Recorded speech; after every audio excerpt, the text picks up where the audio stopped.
Once again, the Zone. Welcome back to another great episode of the Better Than Sex Sports Podcast. Because you know I am the man on the street. This your boy Pharaoh King. The mad professor in the boot almost messed that up.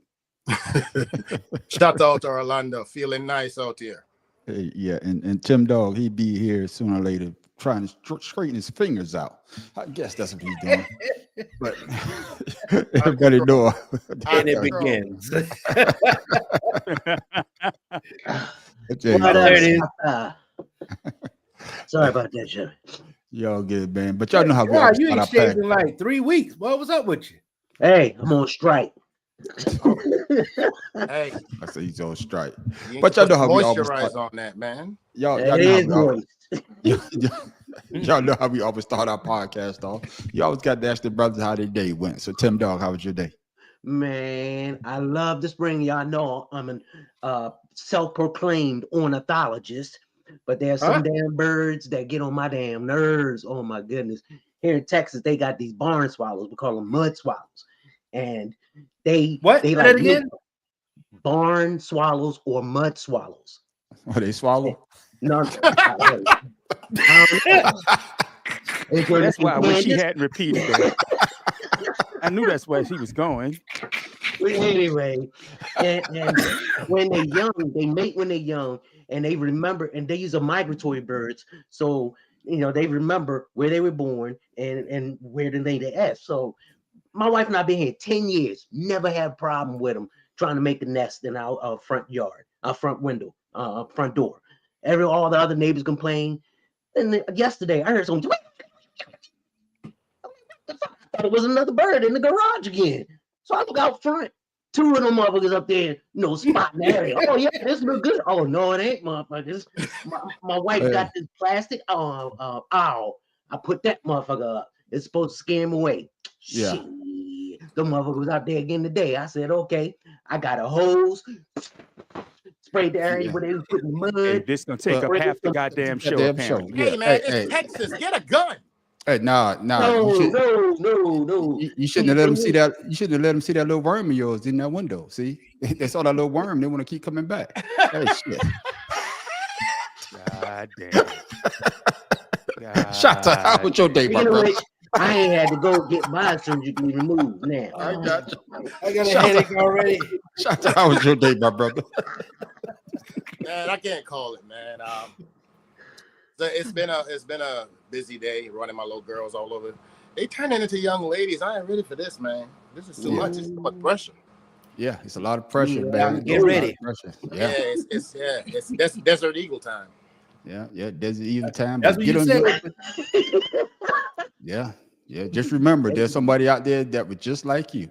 That's gonna act just like you, and you got to deal with them motherfuckers. Hey, man on the street. Hey, What's up, freak Leo? man on the street. See this right there, son? This trouble far in nobody else. Far in trouble. Gotcha. Of course, man. Bad Professor, how was your day, my brother?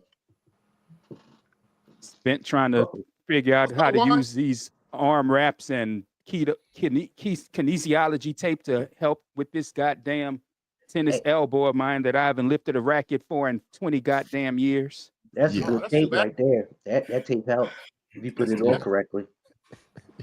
I agree with you. A brother with a gun is dangerous, but yeah, that tennis elbow, man. I used to get it when I used to work out a lot, lifting bench press, man. For some reason, man, that would make me stop bench pressing so much. That damn pain in them elbow, boy. Like, God damn. You gotta push with your chest. That's Like what I it was was. asking y'all off camera, why is pain in your elbow make you start limping and shit? I don't know, man. I don't know. Well, we're gonna find out though. And of course, Pharaoh King, how was your day, my brother? Yeah, like I was saying before we started, I ended up having an incident in the locker room where my knee gave out. Hey, I knocked over some lockers demonstrating how your hand hurts and your knees give out when your hand hurts, and I end up my knee gave out and your head hurts. Huh? Your head hurts and your knee gave out? Hand. I was demonstrating what happens, like, when you slam your finger in the door or something, and how your knees get weak, you be like, oh. Yeah. So as I did my leg gave out on me. What's My up, knees don't Mr. get Tim? weak. I just start jumping up and down. Yeah, man, it was horrible. Yeah, that's how it is sometimes, man. Sometimes your body just gives out. Man, ask me, man, the man on the street, man, another day, another dollar. Hey, can't complain. I'm on this You side. got $1? Huh? I got $2. Oh shit! Hey, you doing better than the rest of us. See, there it is. See? There it is. What you say your leg gives out because you had damn no see? socks. See? Already. Juan, I thought we was cool, Juan. God damn. But yeah, my brothers, we're gonna have an interesting show. Y'all know how we always do, because man, right now it seems though that there's nothing really going on in sports. So you got to find the good stuff. And I think we got some good stuff for the people here. I think we got some good stuff for the people today, but we about to find out. And I see everybody was talking about this guy. He's gone from, I guess, from sugar to shit, because he wants $4 million to play for your college football team. We have some breaking news from college football. Tennessee is moving on from quarterback Nico Imaliava, sources told ESPN's Pete Thamel this morning. The decision comes a day after Imaliava surprised coaches and teammates by not showing up for practice. Sources said Imaliava was looking for more NIL money. He is expected to enter the transfer portal when it opens next week. That brother say he wants more money. And I'm coming to you first, Matt Professor, because I know we've had this discussion about the NIL, but this guy, I guess he's taking it to the goddamn limit. So was Tennessee right by letting Nico, I ain't pronounce the last name, go after his request for more NIL money? Hell yeah. Because see, my issue with this is it proves what Nick Saban was saying 3 years ago, correct?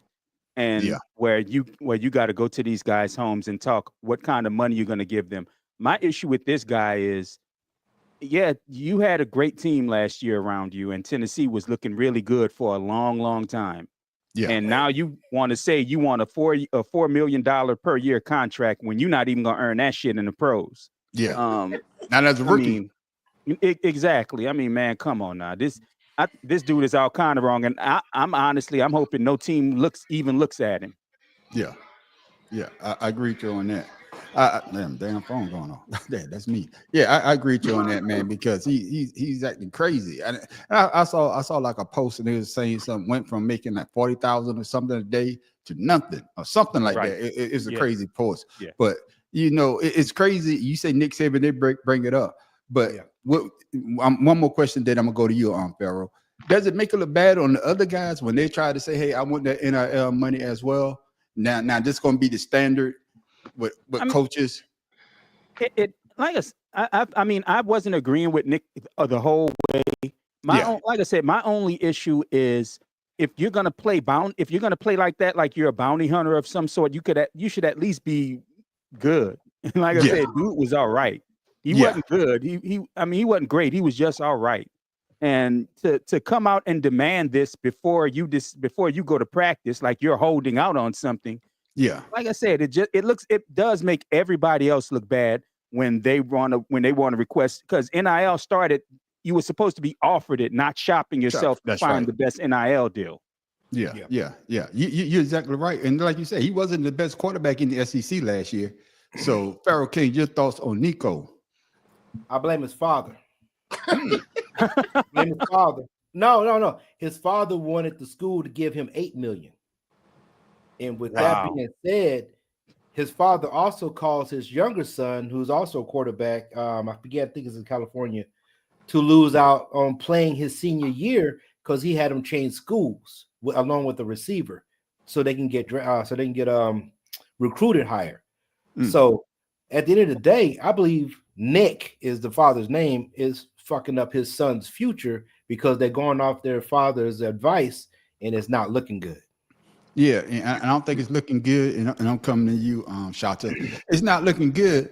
But now, I guess let's say if you make the next leap, if you do get drafted to the NFL, now teams are going to be looking at you like, wait a minute, if he caused this much issue in college, how much trouble he's going to be worth if he comes to the pros? Your thoughts, Shata? Well, you know how I feel about that. We, like you said, man on the street, we've talked about this, I think, on numerous occasions on this podcast, and you already know how I feel about it. I've always been against the NIL, not for Nick Saban's reasons, but for the mere fact that the NCAA is supposed to be worried about the student athletes. You see what I'm saying? Student athletes. Come on, man. Look, if these kids are if you're gonna be paying, as the NCAA covers the whole college sports spectrum, correct? So is everybody in NCAA going to get NIL deals? What, it was never set up to be equal. Yeah. But the thing about it is, yes, that's a very good point. It was never set up to be equal. Guess what? When you offered it, it wasn't going to be equal anyway. Correct. Yeah. Because the NCAA has always been about the money and always been about exploiting young talent. And that's what they're doing with the NIL deals. Because my thing is, if you're going to go, number one, you in high school come to you. You go to the school. Now you want the school to pay you to come to their school? What kind of bullshit is that? Yeah, I understand what you're saying. Nah. These kids need to, the thing about, they're putting the cart before the horse. You see what I'm saying? These kids need to understand that there's a certain kind of discipline and decorum you carry yourself while you're in school to set you up to go to the NFL, to set you up to go to the NBA. Okay, Shada, with that being said, not to cut you off, Man Street, if you look at Johnny Manziel's father, he did the same thing for him at Texas A&M. You look at, what's his name? Not Johnny Manziel, the other guy, the one that's on Tampa Bay. Oh, you talking about Baker Mayfield. Yeah, Mayfield went through the same nonsense. Now you got this guy who's not even as talented as those two were. I hate to say it, but he is. And your dad is bartering you $8 million when you know your son was barely doing anything the season prior. Yeah. Let me get Tim Dog in there. Tim Dog, your thoughts? There's one in every bunch. There's always going to be somebody trying or testing the waters. And it sounds like his dad is just like Ball's daddy, you know, and John Morant's daddy want to live their childhood fantasies through their kids instead of letting their kids be kids and you know, socialize the normal way more so than people talking about them, talking about how greedy they are instead of how good of a basketball player they are. Football player they are. And to me, that's what's ruining the kid. And I agree with Farrell Corner over there. You know, it's the dad's fault. Most kids, especially young men who athletic, they want to do like their dad. They want to be like their dad. They want to emulate their dad. So all their life, their dad is grooming them. So they figure what their dad is saying is true and it's right. When in actuality, it may be. But the dad at this point isn't thinking about the kid at all. Yeah, I agree with you on that. I don't think that somebody gonna give him the money. Somebody gonna give him the money. It might not be $4 million, but somebody's gonna give him the money. Matt, Professor, I'm gonna come back. I'm gonna ask you a quick question because Shata say something. He say that he don't agree with the NIL, but the NCAA, he did say that NCAA was, you know, treating these kids like a shopping center. Yeah. But these kids with these NIL deal, when they didn't have it, they couldn't even go to a restaurant and get a free meal. If they did, they would have got penalized for it. That's what I'm about to say. They couldn't. Yeah, they couldn't get an extra meal from the restaurant. They couldn't do anything without the NCAA coming down. And I'm going to disagree with Shada, and only I'm glad the kids are finally able to make money off of their likeness and image, which is what NIL means. Means. Oh, good Lord, Tim, now fall down. Hey man, you got your life word on. But the problem has always been that the NCAA, who was getting money from EA Sports to make the college games, was getting paid big money off of the games, getting paid big money through everything the NCAA was doing, and the kids were getting nothing because you can't say that their education was free, because if they did one thing wrong, they could lose their educational money. Exactly. So just saying that they should have just saying that they should have just been athletes it never worked for the kids in the kids' favor, because like you say, 90% of kids that play sports don't get drafted to pro leagues. Exactly. That is a very good point, Matt, Professor. And I might have been okay. I mean, that's valid, but the fact of the matter still remains. It comes back to the part of education. You know, everything affects everything else, and we can't complain about these kids going to the NBA and NFL and not being prepared and not being there long enough to learn anything. We talked about it last week, run and gun, and they're gone. college is supposed to be that tool that's supposed to help you bridge the gap to become an adult. Critical thinking. That's all it does. It helps you understand that there's a way to act when you're in a certain room with certain people. You see what I'm saying? You got to learn to be a chameleon in society nowadays, because you say and do things, anybody could daggone ruin your life. But now you're giving these kids all this money in college. How is a coach going to coach somebody and they got $4 million coming in their daggone pocket? Yeah, Well, yeah. because the I mean, coach is that's a getting good more. take. But that's a good take. But the coach is making way more money than that, and also Right. the school is making way more money than And that. that was. I'm sorry. Go ahead. Go ahead, Matt Professor. I was gonna say, and that was always my issue with schools is the coaches can leave the coach can coach a new school every year if they chose to. Yeah. The students could never do it. The students would get hurt and not have anything to fall back on. That's true. Yeah. Because I mean, yeah, their education while they're there is free, and while they're living up to the terms of their scholarship Yeah. is free. But when one thing happens, they fail a class, they get injured, the school can pull that scholarship and say, okay, if you can't pay, you got to go. Yeah. But So the thing that- I've never had an issue with NIL. I just have an issue with the way it was implemented. Yeah. But you remember how this started, right? With my man at UConn, Shabazz. Ado Bannon and his brother. You remember when Shabazz was at UConn and he came on ESPN actually and was telling them in an interview, he was like, I can't afford to eat. Well, yeah. Yeah. Yeah. I can't Yeah. afford to eat. But that was NCAA the didn't- issue.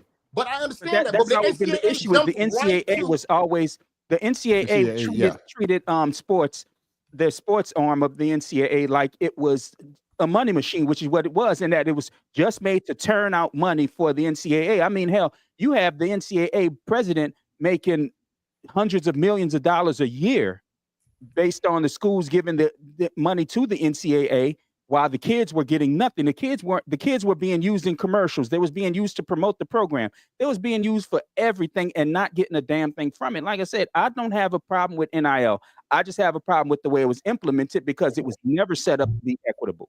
Let me get Farrell back in here. Farrell, quick, like my thing is, I understand you talking about the dad, and you know they trying to get themselves set up, but you got to put some of that on the school as well, because the school decided to give him that money. It was the school. If you ask for it, I'm gonna ask for it. If you're gonna give it to me, I'm gonna take it. So you just can't say it was the dad. It's also the school got some blame in that as well. Damn shame. Well, I agree with that. I'm not saying the school didn't. What I'm saying is with the father. Okay, Juan, you ain't shit. I know, man. Why did my shit? Juan ain't giving nobody a break today. Hey, this is coming from the guy who threw up on the ACFT this morning. Oh Okay. my God. Uh-huh. Don't do him like that. Mhm. Oh damn. Don't But do yeah, him but Farrell, So but with that doesn't the being school said, have I blame some the dad. liability? No, I blame the dad for trying to increase the money Okay. that the school was giving him. He wanted it was going to give him 4. Dad wants 8. Messed the contract up. You see what I'm I saying? got you. So Well, the NIL is not with the school. You didn't have anything NIL going into the season. Yeah, NIL it's not with the technically with the school. It's with the yeah. business that the school Yeah, deals dudes with. with, yeah. Now the school can have a Yeah. department that goes out Right. looking for NIL, but the school can't and facilitate it, but the school can't give it themselves. That's right. That's right. Right. That's right. You know what I'm saying? So Yeah. with that being said, yes, it looks bad in the school. I mean, the people that represent the school. Matter of fact, one of the guys is from Florida that he's talking about Oh, that would actually figure. did the deal. And with that being said, the dad messed the contract up. It went south Yeah. because of him. Yeah, and you know, it's a shame. You know, we want these guys to get paid, guys and women to get paid, but it's gonna look bad, like the Math Professor say. I think it's gonna look bad, but somebody else is gonna try to follow that same game plan, and probably gonna end up the same way that this guy is gonna end up with. But somebody's gonna if give he him was money. If he was a number one talent, I Yeah. maybe can see where this is going. Right. Nobody knew about this guy until this contract issue. Yeah, I agree with you on that. That's why I say he wasn't even the best quarterback in the SEC this year. That's But, man. before we There's move no on. sports You remember songs for Marquise Clippers. Williams? Do y'all remember him? Who? The name is Marquise familiar. Williams out of North Carolina. That really big the black quarterback for North Carolina had back in like 2011 or something of that nature. I can't Man, I remember. barely I remember said last week. vaguely. Right, he can't got remember. he get well, he was like second team, whatever. He set all kind of records in high school. Got to college, he did really well, but he never was drafted. Now imagine if a father would have got him involved, and that's what I'm saying about this guy with Tennessee. We don't know about him. We knew about Marquise Williams. We don't know about this guy. I And your got dad you. just messed up a $4 million Yeah, contract. but just mess it up. But hey, somebody gonna pay him some money. He gonna be playing for somebody next year. Hopefully not my team, but hey, might be your Right. team. But hey, y'all know what went down this week. Last week, you know, it was Masters Week down here in the AUG and CSRA. You know, everything goes up when the Masters goes on. McDonald's is a 4-star restaurant. Yeah, McDonald's a 4-star. Well, according to my grandson, it's a 4-star restaurant. Oh God. Yeah. But this guy, he finally broke through and won the Masters. Hit the button. The long journey is over. McIlroy has his masterpiece.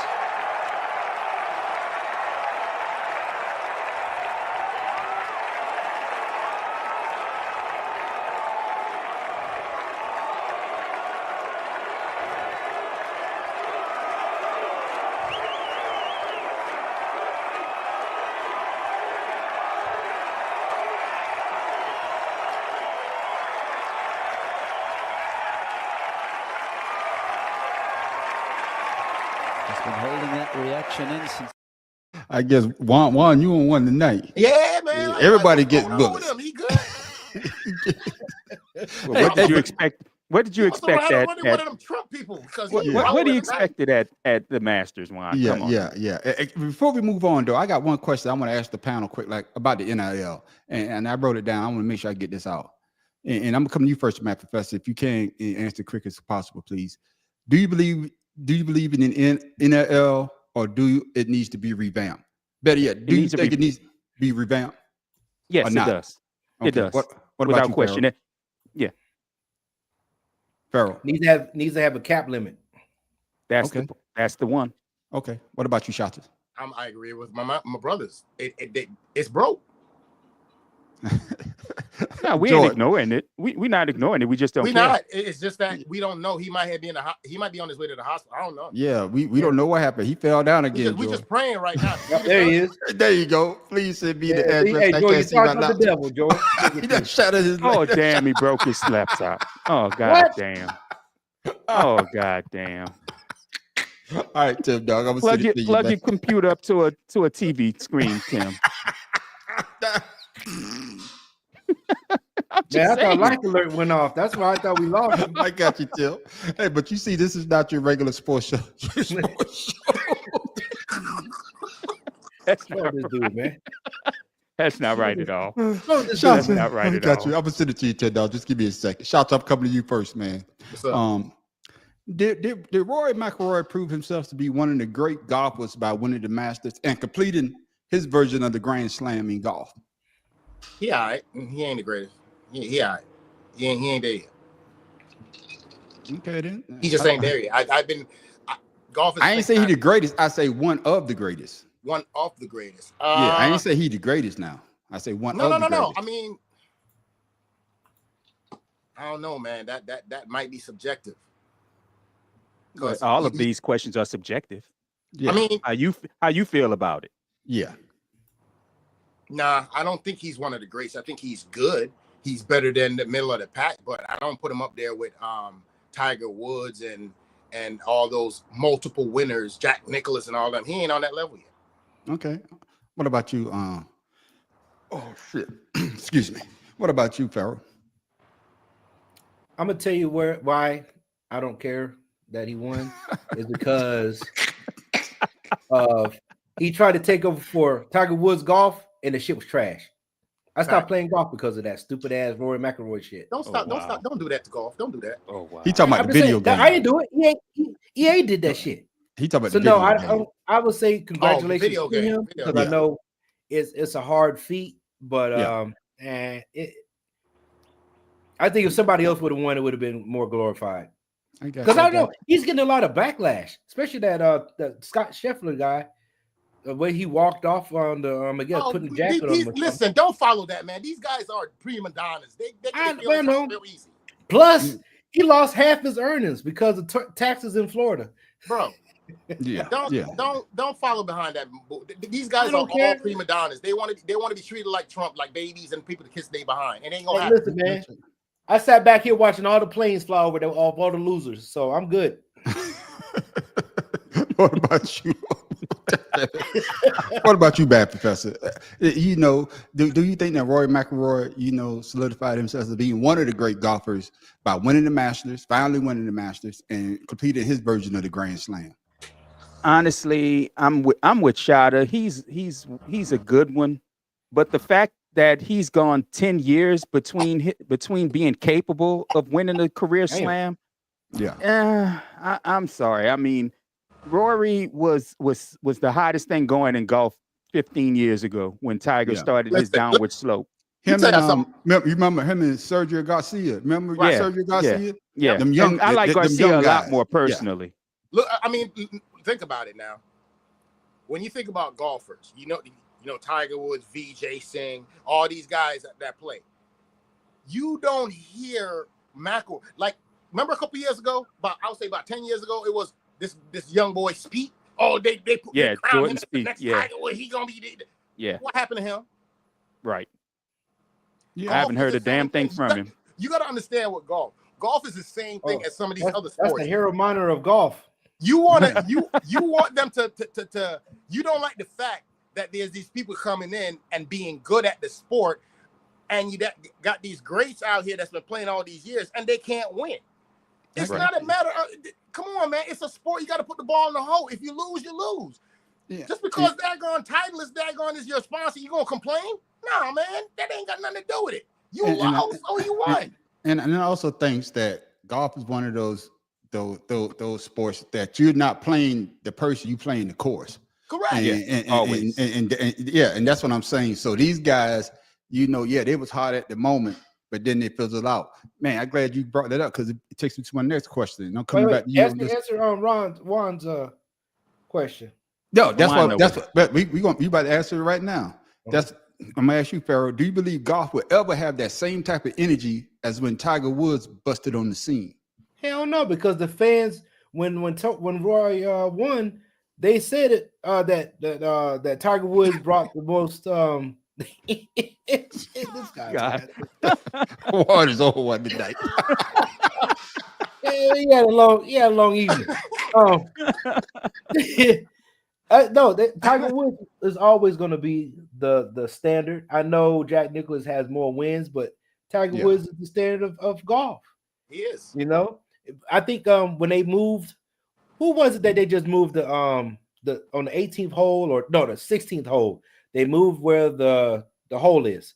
They Tiger proofed the Masters because Tiger. No, not Tiger proof. They moved the hole, but they do that. They moved the hole on the 16th. They moved the 16th hole to honor the 50th anniversary of what? Jack Nicklaus's, right? Yeah.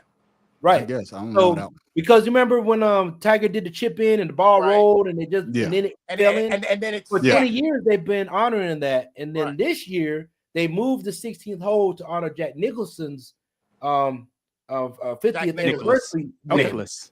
Okay. The Nicholas, whatever. Shit. What do you say? Nicholson. You know what I'm saying? I mean, this ain't Batman. You know what I'm saying? I got you. But no, I believe because of that, people are pissed because they want to see the Tiger Woods version as opposed to Jack Nicklaus. Facts. Yeah, I got you. But same question for you, Matt Professor. Do you think that golf will ever get that same energy? Because what's the new dude that's hit the ball a long way? What, the Chambers or something like that? You know what I'm talking about? DeChambeau. DeChambeau, he hits it further than Tiger ever did, even when Tiger was at his strength. You know, there was a little bit of excitement, but when Tiger busted on the scene, that young guy, I think he was 21 years old, winning the Masters, and the way that he won it, he damn near won it in the second day. But that's what I'm saying. He damn near won it in the second day. And then what did they do? Because he was beaten so bad, he was eagle on the par 4 or whatever. He was hitting the ball so long. And that energy, it even got, we had a bunch of brother Woods out there. And like my man said, all out there, all around with Tim Zone and do rags. And that's what Can I answer that one though? No, let the man professor. I'm come back and that's to what you. I was going to bring up. Tiger came in, and because when Tiger, I mean, you can remember when Lee Elders played the Master. Yeah. Damn, Yeah. bro, you took it way back. But Tiger was one of the first after Elders, and Tiger was the one who came in, much like LeBron came in when the internet and social media started blowing up. Yeah. So the Tiger Woods was a fucking rock star when it came to golf. And I mean, I even started watching golf because I always thought I'm watching that boring old rich man bullshit. Yeah. Old rich white man bullshit. I'm like, I ain't watching this. And then Tiger, I'm like, oh, what that nigga doing today? You're right. Yeah. So you know. But see, you said the key word right there, because what people fail to realize is golf has always been that sport that we have not been able to break into. And when Tiger Woods did that, that's why it was such a polarizing thing that Tiger was half black and half Asian. You see what I'm saying? They started to play with the semantics of it because they want it to stay as their own little game. But I know my golf history, and let me tell you, there's a lot of cheating going on in golf in the history. Oh shit! When you live on a golf course, you're supposed to know your golf history. See, I wasn't gonna bring it up. Yeah. I got my putting green over my left shoulder.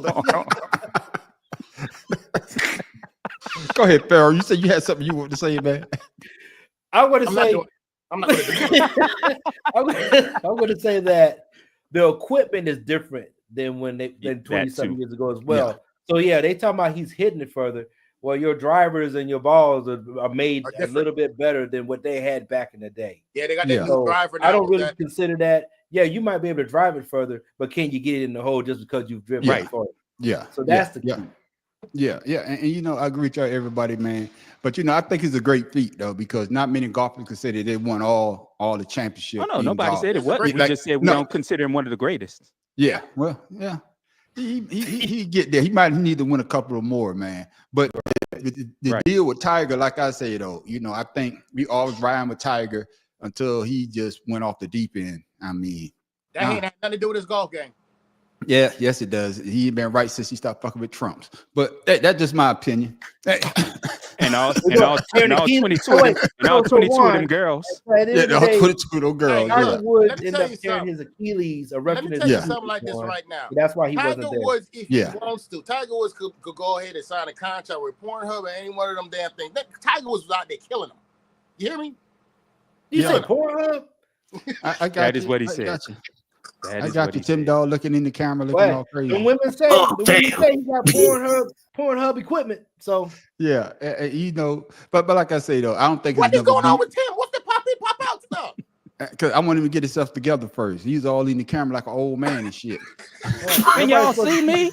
Nobody's supposed to see your brain through your nostrils, man. Shut up, man. I don't think there'll ever be no more excitement like Tiger Woods, because Tiger Woods brought the young and the old. The old and the young want to come see him. The kids want to come see him. And you know, I don't think it's ever gonna be that hype again. You never know. His son could play pretty decent, but I don't think we don't see the original, you know, and Matt Professor, I'm always go back to you say this. I don't think a parent, I think y'all all say this. I think you'll get that same criticism like Bronny gets because your dad was such a great player. Now, if you don't win by a certain time, you know it's going to. But see, here's the difference. You got to earn your way onto the PGA Tour. You don't just get it. You don't just get a ticket on. You got to earn it. Yeah, right. Yeah, but I'm just saying he's still going to get criticized if he doesn't win like his dad wins. But we'll see though. That's the thing. I would love to see the father and the son duo. You know, like in baseball, like we did with the Griffins. They've been doing that. I would like to see that. No, I'm talking about on the professional. I'm talking about we talking about him making the PGA. Tiger ain't long for PGA no more. He don't even have the love for it anymore. Yeah. Right? I still would like to see it though. I really would. Like I say, he ain't been the same since he started dating Trump, ex-wife. But hey, one of his son's wife. But that's just my take on that. Tim Dog, you came in at the right time because we about to go into the WNBA. Oh shit. Yeah. Here's shot to brag some more about this chick. Well, the WNBA draft went down Monday night, and what the fuck is some people got That drafted. was a white person celebration. With the first pick in the 2025 WNBA draft, the Dallas Wings select Paige Beckers, University of Connecticut. This morning, it's official. Paige Beckers is a pro. With the second pick in the 2025 WNBA draft, the Seattle Storm select Dominique Malunga from France. Right behind Beckers, 19-year-old Dominique Malonga, the 6'6" Olympic silver medalist who left her French club to join the WNBA. The Washington Mystics select Georgia A. Moore, University of Kentucky. And while she may be a whole foot shorter, the electric Georgia Amore stood out to the Mystics. And I'm coming to you first, Tim Dawg, since you done fell down and you finally got up. You know, Juan, really? what was that? What was Really? that? What was that? Hey, Juan. Honestly, I was thinking the same thing. So Crazy. Get rid of that So my question to you is, Tim Dawg, is how do you see Paige Beckers' game translate into the WNBA? Probably like Caitlin Clarkson, where she comes in, make a splash, and You just making a girl named Caitlin Clark. Okay. He just fell down. Give him a break. I got my bad. See, my thing is, if I really don't remember her name, I'll make some shit up real quick. I got you. know. Go ahead. So you Go ahead. correct me. No. Go ahead. But go ahead, Tim Dawg. No, but to me, it's just another weapon for the WNBA to get weaponized and globalized, especially with drafting old girl from France, and that just makes it even more popular. Yeah. And you already see it in the commercial. You have a lot more WNBA women in commercials doing things, businesses, and to me, that's a good thing. Maybe, who knows? And I'm saying it right. One day, the WNBA may surpass the NBA. I'm not saying in our lifetime, but one day it could. It's gonna happen. Well, I believe the college aspect of it, because I think we was more concerned about the women college games than the men, even though the men's one was better than they have been in a long time. So I agree with you on that. But the WNBA also lost, I think they say $40 million last year. They're still in the red after being 25 years strong. So Shata, what you think your girl game, how it's gonna translate into the WNBA? Wow. You know the game great translate, man. She got to UConn. A UConn product. That's enough. Which UConn player from girls basketball never going to the WNBA and do something? Name one. One. Name one more. So move on to the next person then, cause this done. I mean, she gonna take over. Her jump shot is as pure as Ray Allen's. The thing about Paige Beckers and UConn players is they can play in any system. That's what makes Gina Oriana the best. All right, then. Well, all right. Matt Professor, your thoughts. How you think this game gonna translate? Does it matter? The WNBA needs star power. Yeah. So I mean, now you're a Dixie Cup. God damn. It really don't. They shoot at you, Pharaoh. It really don't. I mean, They shoot at you. Damn, dog. I mean, she's gonna succeed, but it almost don't matter because, like I said, the WNBA needs the star power. Yeah. Like you said, they lost $40 million last year. They lost $40 million. But the thing is that they probably lost it doing investments. Who knows? Something that will pay off in the long term. A lot of companies do that. No, they didn't lose any investment. They lost because the people are not turning out. They're turning out for college basketball, but they're not turning out for the female pro game. And you could look at the stands. The only games that were basically sold out were, when you watch it, was I'm gonna call it, like you say, Caitlin Clarkson. Whenever she came to town, and what's my girl, because Angel Reese, because they want to see the bad guy. Everybody wanted, everybody, I'm just saying, I'm talking about the young guns, because everybody wants to see. Yeah, like the age of 30. You know what I'm saying? But they're still in the learning phase, like the Math Professor says, because the NBA didn't make no money in those first few years either. Damn near 40 years. Oh, I was wondering. So the talent, so the young talent that they got is going to make us men watch it because women they watch it, but not as much as men. We love sports. Women, yeah, they watch it on occasion, but we'll see. And I'm trying to remember what sportscaster fussed about that the women been asking for their own league and don't want to show up for it. Yeah. They are fair. Damn, Jaquan. I mean, look, Damn. this is coming from a Cowboy fan, so everything he says. My bad. means nothing. I got you. Yeah. But Hurricane, how you think Paige Becker's game is going to translate in the WNBA? It can't be worse than Caitlin Clarkson. So, Just change the girl name right up on the podcast. Just change the game. I'm following Bad Luck Sheplock or whatever his name is. You don't remember who that was? Oh yeah, you too young to remember that. I know you loud as hell though. God damn. Oh, Emma. Oh damn. It ain't me, man. I got these things in my ear. Let me shut up. Yeah. So yeah, I think she'll be fine. My apologies. She'll fall right in suit. I mean, all she gotta do is learn the game, realize that she's not playing against college players, and you know, take it slow, and she'll be all right. Yeah.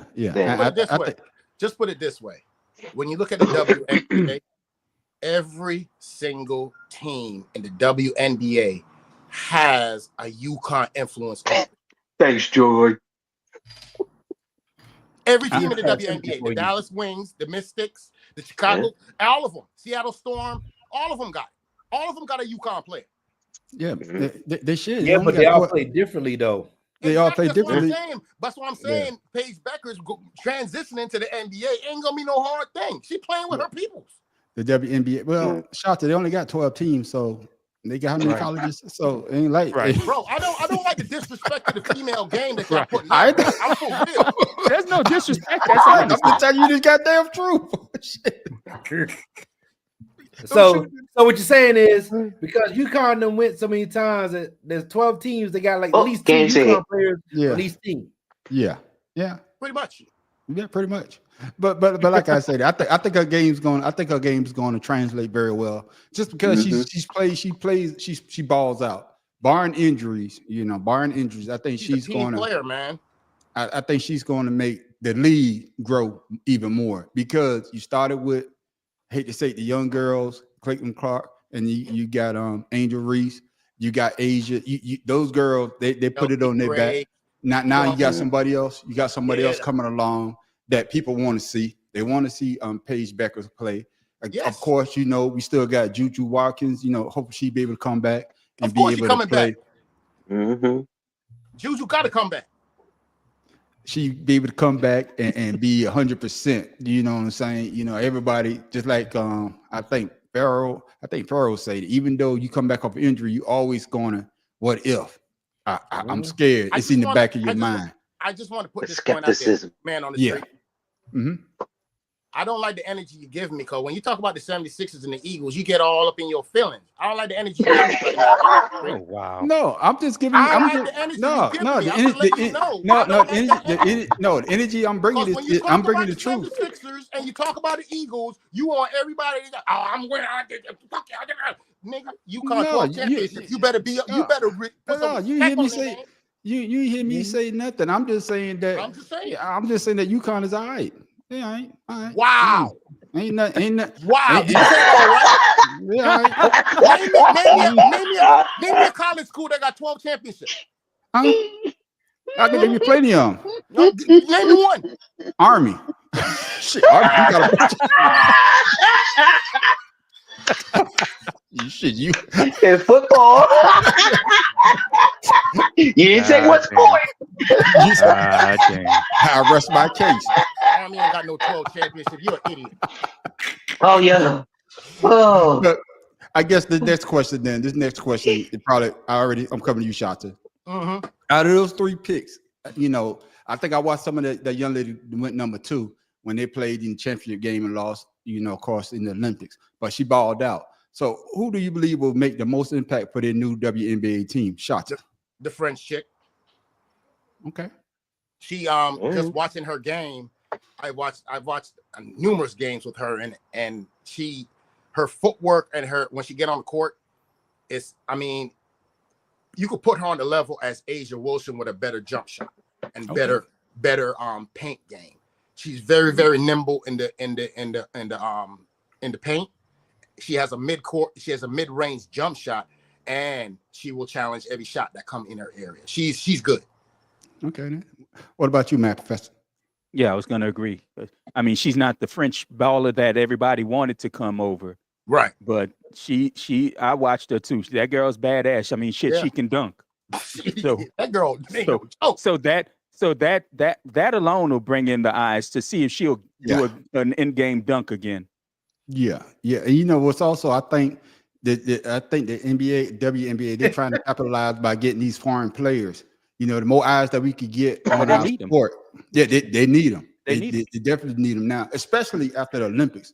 Especially how them girls balled out in the Olympics. Bro. What do you say now? Extra large cherry over there. Bro, what you do to this man, dog? He's a Cowboy fan. He can't hate it. He can't help it. Cowboy fans are haters. God damn. Yeah. So Pharaoh King, man, who you think gonna make the most impact on that new WNBA team? Yeah, I'm going with the French chick because I bet she plays soccer. She did the Hakeem Olajuwon School of Soccer or something. Because she wearing them jokers out. Yeah. What about you, Tim Dog? Yeah, most Europeans they do very well in the NBA, but old girl Paige Beck. What the fuck is the YouTube logo? It's red and white. Man, you need to jump on him. Say, at least I'm not on YouTube for acting a fool. Say, I look like God. Cherry over there. Extra large Cherry. At least I ain't got a Ferry as a quarterback. Come on, man. Yeah. I ain't worried about him. He's a Cowboy fan. He has to say something. Right. Cowgirls. See, you gotta read Cowgirls. Right. And I think I agree with everybody in the panel. Don't get it right. Get it right. I think it's going to be the young lady from France as well. You know what I'm saying? The way that she plays, the way that I saw that she plays, the way that she moves, and I agree with Pharaoh too. She might have went to Hakeem Olajuwon school, be able to ball out. But I think it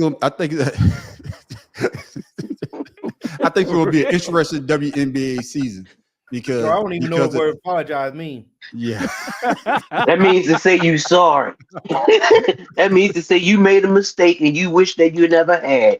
That's saying that you acknowledge you did something wrong and you want to make up for it. Yeah, I tell you, it's stupid, man. But I think the fact that the WNBA now they're starting to get more eyes on it. You know, hopefully they start getting more pay. She signed with the with Paige Becker. She signed with the Unrivaled, the 3-on-3 league. So I think more people is going to put their eyes on that. My question to you before we move on is this: why hasn't the NBA didn't do the same thing with Ice Cube with his 3-on-3 league? That was the greatest opportunity for the NBA because they're losing money now to, hey, we still could prop up our old great players out there balling. So let's team up with them. But instead they try to, block him out. Pharaoh King, your thoughts? They don't want to hurt their investments, man. They don't want to, they pay a lot of money for the, unfortunately for the male counterparts of the NBA, and some of those guys I don't even want playing like summer leagues and all that type. No, of I'm stuff. not talking about them. No, I'm talking about with 3-on-3. It's the older players, like Allen Iverson. Big three. Yeah, the big three. Why didn't they take the opportunity? Yeah. Why didn't they take the opportunity just like the Unrivaled is doing? Hey, even though the WNBA is losing money, we need to attract more eyes. But with who owns Rival? Huh? Who owns Rival? I don't know. You mean Big Three, man? Big Three. No. We talking about the women. Who owns the Unrivaled league for the women? I don't know. Yeah, but that's what I'm saying. I guarantee it's not Ice Cube. No, it's not. Yeah, but what I'm saying, but that would have one lady that used to play in the WNBA. I don't remember the name. Yeah, but that could have been a great opportunity for the NBA because you still got a lot of great basketball players. Instead of having them going overseas, you can keep that talent here, especially with the numbers. Because I think they say that the numbers for the NBA this year is probably the lowest it's been in a while. And it's going to get lower. You had to team up with that. Hey, we could have done something totally different with our older players. That's what I'm asking. Right. Yeah. What about you, Matt Professor? The reason the NBA is not going to promote Unrivaled. I mean, not promote Big Three the way WNBA is promoting Unrivaled is because, like Farrell was getting at, and he didn't. I don't think he complete. Fuck you, Ron. He didn't complete the entire thought. That's because I was going to be compared to a goddamn fire truck. Got you, man. But go ahead. The reason that he could that is not that they didn't link it up like Unrivaled and WNBA is NBA wants to be like the NFL and be a monopoly in the sport itself. That's why NFL don't talk about USFL or whatever it's called now, and never did the other spring league, even though it'd be easy. And the reason why you can't get NBA players to do Big Three is one, it goes on at around the same time as WNBA, or at least I think Big Three ending just before NBA is starting. And these players don't want to play 82 games now. What makes you think they're gonna want to play in another league? No, I guess what I'm saying is I'm not talking about the players. That's what I'm getting I'm talking at. about for the older players. Well, that's what I'm getting at. Yeah, go ahead. But Unrivaled actually is owned by Anissa Morrow. No, not Nafisa Collier and Brianna Stewart. Oh, okay. And it's invested in with Giannis Antetokounmpo and Michael Phelps and Dawn Staley. Okay. So, but Unrivaled is different because it's owned by actual players, whereas Big Three is owned by Ice Cube, which is what Farrell was getting at. I got you. The players that sign with Unrivaled, they have a stake in it because they actually own the league and the teams that they play for. Which is why they were giving them a hard time this year because they were bringing in so many people. And they wanted to get a piece of that, but they didn't want when they brought it out, they didn't want nothing to do with it. But then when it started getting traction, then it's like, oh, we need to nigga, don't do that. I got you. Tim Dog, your thoughts, man. I remember when Ice Cube first came out with the idea and he asked the NBA to endorse him and they flat out said no. Yep. So I mean, I don't blame them on that, but Ice Cube took it to the approach, how sometimes he could be militant, like fuck that, I do my own shit, I don't need nobody to help me. And he took that approach, just like when Trump was running for president, he had a brilliant idea when Trump and Biden were running. And Biden was saying, hey, just wait until after the election, I'm going to get elected and I'll go with your idea. He said no, he wanted it done now, so he went with Trump. You remember that? Okay. In other words, Ice Cube always has had a reputation for having a high head and a short temper. So a lot of people, if you let me finish, Negro. Go ahead, Tim Dog. He didn't rub some people the wrong. Yeah. He didn't rub some people. Yes. I'm saying go ahead, Tim Dog. I'm telling you, what go is ahead. your problem? You still fail? Yeah, Tim Dog is on his period, I guess. I don't know. I tell him to go ahead, man. Maybe it's the red shirt. I don't know. Whatever. I don't know what it is, man. Yeah. But my thing is, I thought they missed a great opportunity because some of the old players that they got in the Big Three, they're able to play. They're able to do what they need to do and still make a little bit of money. And I think that would have been a good opportunity for the NBA. And I understand that current players can play. And I understand that Ice Cube said what he said. But to go back to what the math professor said, the NBA wants to be the sole proprietor. And they're kicking itself because they didn't think of it first. Yep. That's why they don't want him to be able to branch it out. But with the WNBA, like you say, they ain't making no money. So let's do things to make people want to watch.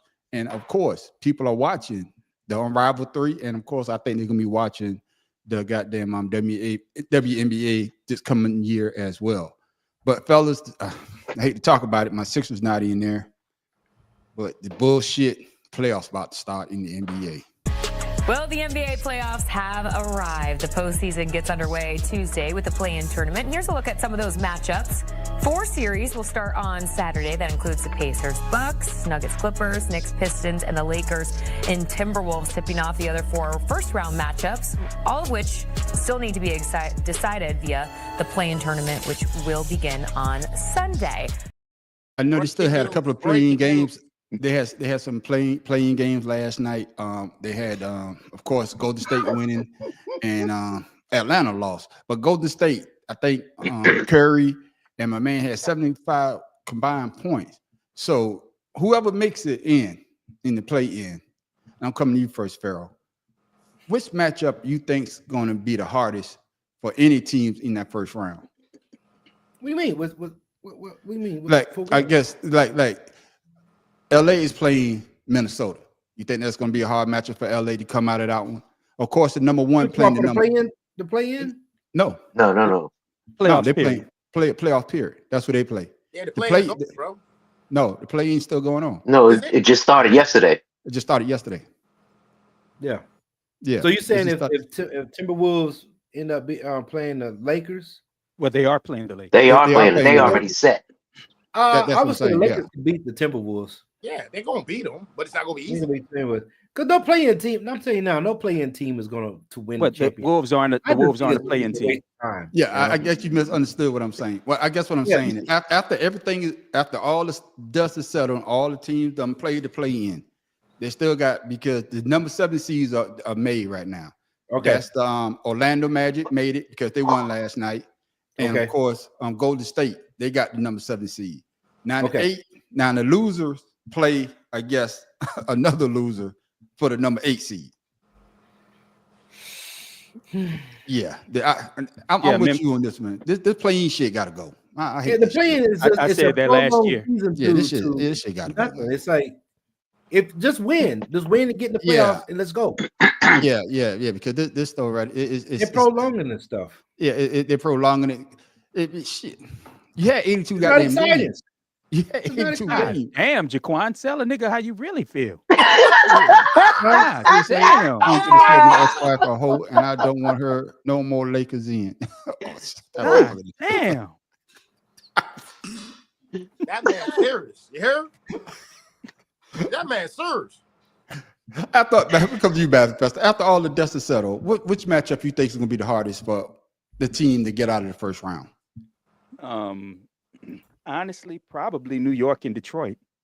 Yeah. Detroit is hungry as hell. They played some really good ball, and New York is so streaky. They're the 3rd seed, but you don't know what you're gonna get out of them game to game. And Detroit plays physical too. Yeah. Detroit plays. That's why I'm saying Detroit, New York. Yeah. Okay. What about you, Shota? Oh, me, I look, man. I don't really watch the NBA till the playoffs start, and this playing tournament ain't part of the playoffs, so I don't watch it. Right. I hear the highlights and stuff, but out of all the matchups that I've seen thus far, I think the Lakers going to struggle with the Timberwolves. I would say whoever makes the most threes, because that's all they doing. I think they're going to struggle with the Timberwolves, but I don't think Anthony Edwards can keep up his scoring for a whole series to keep them in the game. That's the only thing that I think that Lakers have over the Wolves. Yeah. Hey, I would say the Pacers and Bucks look like kind of. That'll be a nice series. Yep. See, that'll be a nice series. Mm-hmm. The East Coast has always been like close in series. The East Coast has always been a battle. It's always out west where it's always one team that's out shooting everybody and dominating. But the East Coast, for as long as I could tell, have always been competitive. Yeah. Podcast. Everlasting. Go ahead, Stephen A. Lakers in 5. What about you? Before we move on, like we talked about in our podcast earlier, just so people will know, your boy Nico is going to UCLA. Okay. All right. Hope Chip Kelly's still there. All the more to smell you with. Yeah. What about you, Dog? Believe it or not, I say that Golden State can take Houston, and they're gonna be the first ones to drop out as far as 1 or 2 seeds. And like Matt Professor said, the Knicks and Detroit, because Detroit, the young and upcoming, as a matter of fact, didn't they just had the most wins, NBA record for the most wins from the previous season? Yeah, I believe so. Yeah. Something like that for the previous 3 seasons or some shit like that. But anyway, and they young, but with the Knicks, they got the experience. They get that boy Jalen Brunson, but those games right there, I say will be close ones. Going to be some nice ones. you know, I Not agree close, with but Matt. nice. Yeah, I believe in Mad Professor, man, because the Knicks are a streaky team. Yeah, and I think Detroit, they got something to prove because they've been at the bottom of the barrel so goddamn long. Yeah. Now it's their chance to shine. And the other team, y'all talk about Houston. I could see Houston going home too, man. Because Houston, I think they had a goddamn 10-game winning streak, and then it just Chip Kelly. It ain't just like that, but you know, in the playoffs, it's about skill, but it's also about experience. It's about experience, but it's also you got to take each game at a time, and you got to also, you know, take what is the word I'm looking for? You know, pace yourself. You can't put everything out there in the first game. I understand that. I understand that, Tim Dog. But in the playoff, they shrink the bench. They go from an 8-man rotation. All the to more a reason 6-man why rotation. you need to be conditioned, and all the more reason why you need to take. You can't come out there fast paced and rush yourself. Well, if you don't come out fast paced, hey, you. No, I'm not saying don't come out fast paced. What I'm saying is exert all your energy into one game because you have to go 7. And the experienced people know what to do, how to condition themselves to make it through. I got you, Tim Dog, but I was talking about, I was moving on to the next subject. I was just finishing answering the subject we want. Man, that's all. Just he mad because he ain't got no Philly in there. Because if Philly was in, we still be talking. No, we wouldn't be talking about it because I mean, let me get this straight, man. I don't told y'all about my team. Check this out. The Sixers is the only team I ever rooted for. I never switched on the 76ers, man. But King will tell you, I can't stand in these games. He's too big to be shooting fucking threes. And until they get a head coach to make his big ass get down there on the goddamn block and play like a fucking big man, I'm gonna be talking shit about the Sixers. I talk shit about the Sixers because that's like I say, man. We not supposed to be Paul George bitch ass. See, y'all done got me started, man. Hey man, I don't mean to keep taking it back, but the subject we talked about with the big three, we talk about the money and stuff. Yeah. My daughter just sent me this. In 2024, the big three revenue was $38.4 billion. That's a 5.1% increase in local currency and a 5.4% growth in the U.S. currency. Okay. So the NBA for the market, a lot of money. They missing out. That's what I said. Yeah, they missed out. And then, like I say, you still got those great old players that we want to still see that they still got game. But it is what it's it growing. is, man. It's growing. It's bringing the money. It's growing. It is, man. But man, we're gonna end this, man, on a sad note. Matt Professor, I'm coming to you first because he played for your team, LSU. And I think this is one of the most saddest stories. I think this is just one of the saddest stories that I heard in a while. Former LSU wide receiver Kyron Lacy was found dead in Houston late last night. The 24-year-old's death being investigated as a potential suicide. Lacy was a rising NFL prospect facing negligent homicide charges from a fatal hit-and-run accident that left one person dead in Louisiana last year. A grand jury was set to review the case tomorrow. His lawyer, calling the investigation a witch hunt, is demanding a full review of the case and the media's treatment of Lacy. And that's the thing I'm going to ask you, Matt Professor. With the situation, one of the most horrible situations I heard in a while, do you think that the media had some play into that, or do you think that it was a mental issue for this young man? Your thoughts? I'd probably say a little bit of both. You don't commit suicide without some sort of mental issue affecting you. And the problem was that honestly, there wasn't a whole lot of scrutiny behind the story of the accident that happened when he took this man's life. So I'm not going to fall into the blaming the media. Take on this, because even some of the people that knew him well after the accident said he changed. Okay. And you kill somebody, you can't help but change. I mean, look at Dante Stallworth when he was in an accident and killed somebody. It changed him. He played another couple years and he couldn't do it anymore. Yeah. So the fact that this young man was so guilt-ridden is kind of sad. And the thing that upsets me about it is his parents came out afterward and said, you need to check with your kids. Well, why weren't you checking with your kid? You knew he was having issues.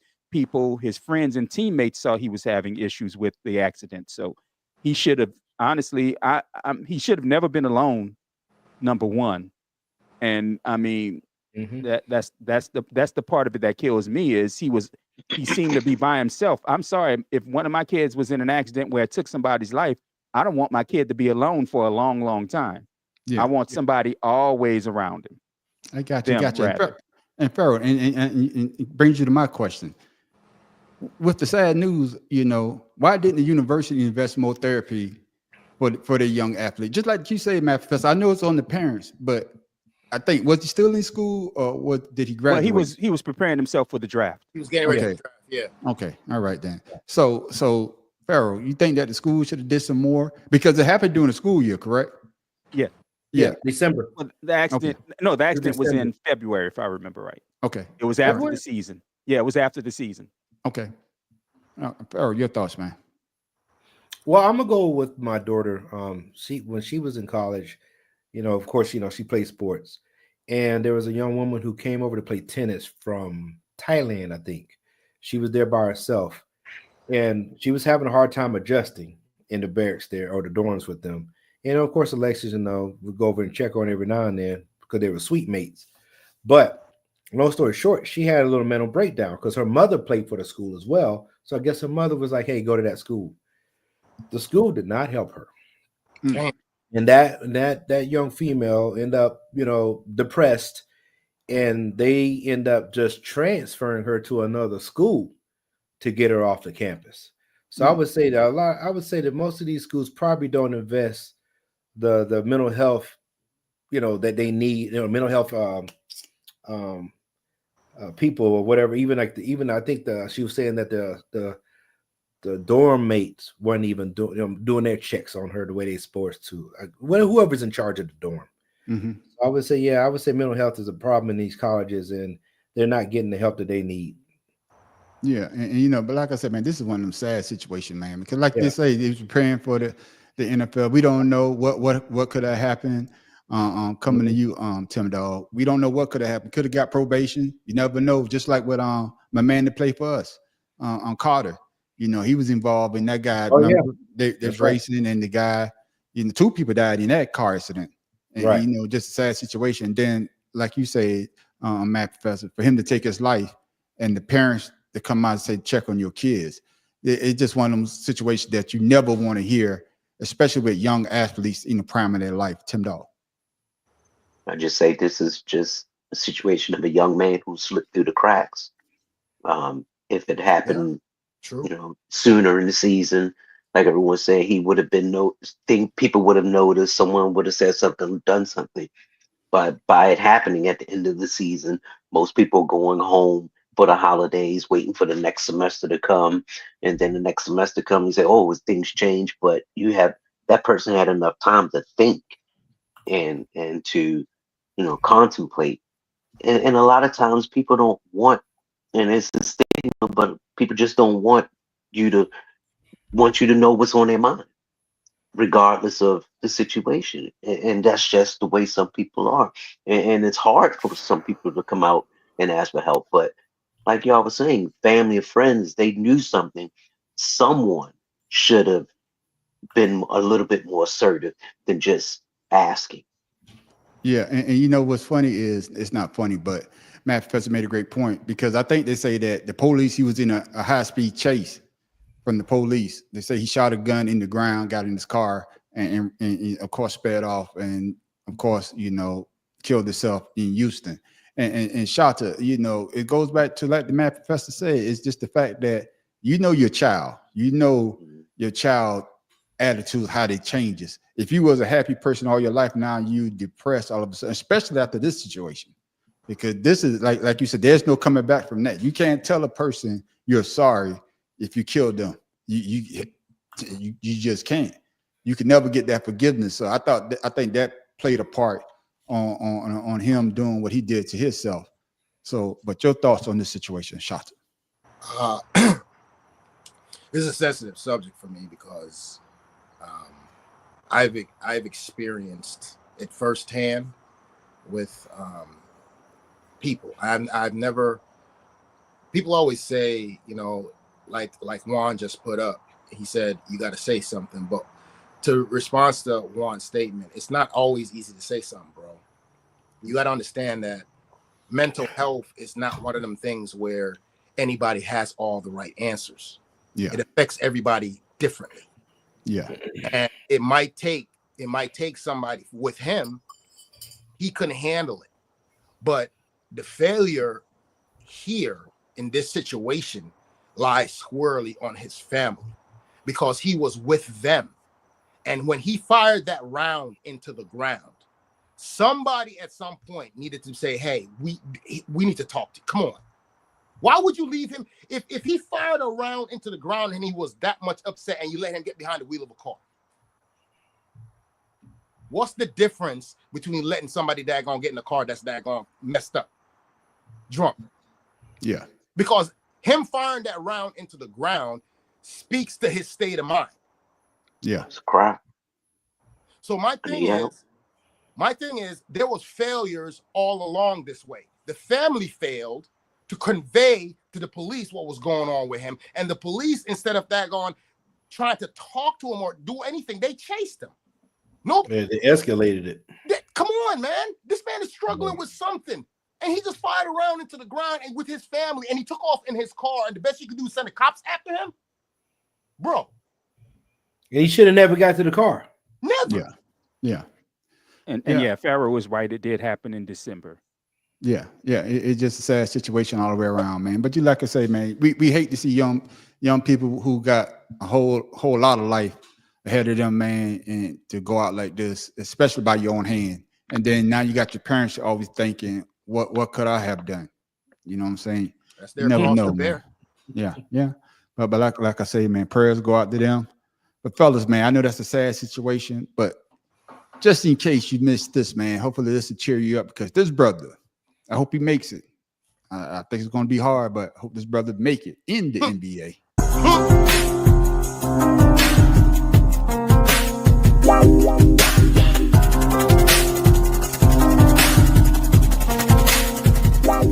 Breaking news. Hansel and Manuel, the basketball sensation who has defied all odds, has officially declared for the 2025 NBA draft. At just 6 years old, Hansel tragically lost one of his arms in a life-changing accident. However, instead of letting this setback define him, he turned his challenge into motivation. Today, he is taking the basketball world by storm, showing the world that nothing is impossible. Hansel's incredible journey is a testament to the power of perseverance, determination, and heart. He has become an inspiration to millions, proving that no matter the obstacles, you can always push forward and reach for your dreams. And that's what I'm saying, man. Just in case you missed it, the young brother, he played college basketball. Damn should play played good too. I mean, yeah, he can shoot that damn ball. I mean, play lights out. But my question to you, Pharaoh, you think that he's gonna get the opportunity to make a team? I hope he does. At least the G League. Facts. You know, I hope he does. Because he's shown, like I said, he's shown perseverance. Hell, he's better than most people that just, I guarantee he's gonna be better than 33% at the end of at the end of the season, like LeBron James' son. You know what I mean? I got you. What about you, Tim Dawg? You think the brother's gonna get a chance? He may get a chance, but I don't think it's gonna come to fruition, because NBA, I mean, all they got to do is guard one arm. So, you know, they say the same thing in college, and he's killing them in college. So, yeah. but I know the NBA is totally different, you know. But I mean, but you never know. There's people with two hands, they can't make a shot, man. Yeah. He can't double dribble. I got you. I'm done. I couldn't hold it. What about you, Matt Professor? You think he's gonna get an opportunity, man? I want to say yes, but it's not that many draft picks in the NBA draft. That's right. So is somebody gonna take a true shot on him, or are they gonna pick him just for the what's the word I'm looking for the entertainment? Yeah, to entertainment value. Well, we'll say that. That's But what it is would somebody be. going to pick him to be honest, to be an honest player, or are they going to pick him just because they know there'll be a circus around the pick, Exactly. much like there was, much like there was with LeBron James Jr. So, It's a gimmick. I don't think he's going to get drafted. He'll get a shot. He'll get a shot, but I don't Just think he's going one. to get drafted. Yeah, Shut the fuck up, Tim. I don't know if I don't know if he get drafted. And I'm coming to you, Shot, to close it out. I don't know if he's gonna get drafted, but hopefully get the opportunity to prove himself. I think that's what we all want to get, the opportunity, because he's showing that he didn't let his handicap hold him down. Come on, he played college basketball. Listen, I mean, and he was good at doing it. Come on, man. With one arm. Tim, that's you got two hands. You talking about you can't even do that. But go ahead, Nope. Shata. Your thoughts. Hey, look, listen. Okay, I'm going to get on board, Professor, because listen, it's the NBA's turn to do something. The NFL did it a couple years ago with the dude that was gay in the locker room, and he tried to get all that attention, then he got cut. It's their turn. He quit. It's their turn. He's going to go in the NBA, and yes, he did something great, and this, that, and the other. This is the NBA. You know, it's the NBA. Look at Muggsy Bogues. Well, what's my man?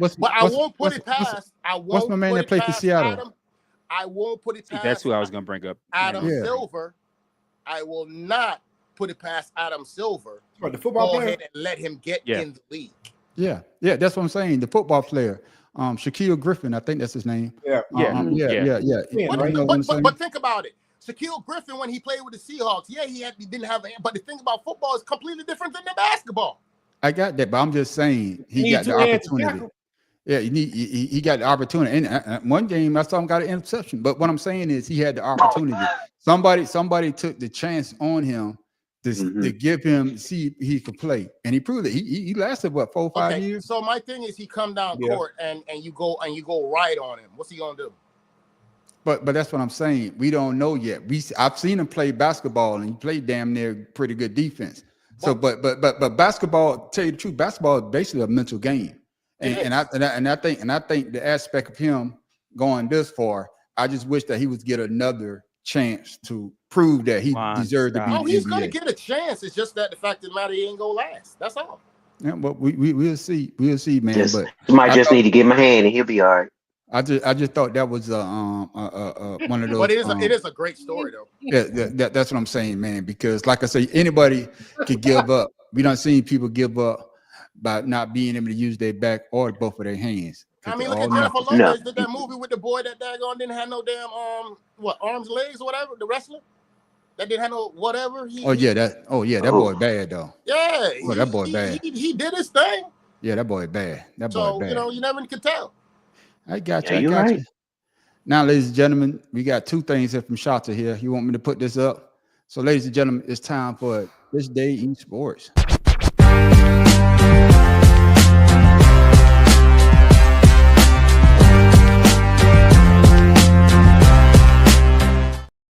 Shata, what's so important about black sports, I guess, on this date, my brother? Yeah. So, y'all, this week I was doing a little research for this program, and I did not realize that this day was so important in sports for us as black people. Here is why. Do y'all know? Let me give you the facts first. The facts is we're talking about today's date, which is the 16th of April. The 16th of April is very important to us as black folks because in 1935, Babe Ruth debuted in the NL with a home run and a single in Boston with the Boston Braves for a 4-2 win over the New York Giants. That was great for Babe Ruth for baseball. But the most important thing y'all need to remember about the 19th is this. Give me a second. Let me pull my Palm Pilot out. Palm Pilot? The hell? What you mean? Palm Pilot, dog. You don't know nothing about Palm Pilot? Yeah, I remember that from the 90s. You tripping. But anyway, before I go to that, there's something that somebody on here is gonna love, and I know they're gonna love it. On this day, in Michael Jordan, y'all boy that y'all love to talk about, and on this day, he scored 61 points against the Atlanta Hawks and lost. That's Atlanta Hawks? Yes. Oh, do you mean Atlanta Hawks, or was it the It was Celtics? the Atlanta Hawks. Don't I question guarantee you it was the Celtics. No, that's 63. That's 63. That's a playoff game. He scored 63 against Boston. Okay. Yeah. That was a But playoff game. also on the 16th of April, which is very important, is black players were actually voted out of baseball on the 16th of April. Major League Baseball, the 16th of April, black players in Major League Baseball on the 16th of April, they What told year? them they will not integrate. What year? I think 1935. Give me a second. I'm looking up. Oh man, that's the year Washington decided they didn't want to. Boom! On the team. You caught it, King. You right there on it. But the thing is, the reason why I brought that up is, in this week, it's important for people to understand something. We talk about sports and this, that, and the other, but what people fail to realize is, black people in this country has taken sport to the next level, and the thing is, the country don't want to recognize it. I.e., Donald Trump erasing Jackie Robinson out of the history books. How in the world can you take something like that important out of the history books? How are we going to know where we're going if we don't know what our history is about? Yeah, so this is important. I say this to say this today. It is imperative for us as parents to get involved with our children and teach them our history. Ain't nobody else going to teach them. We need to teach our children. If you don't teach your children, that's on you.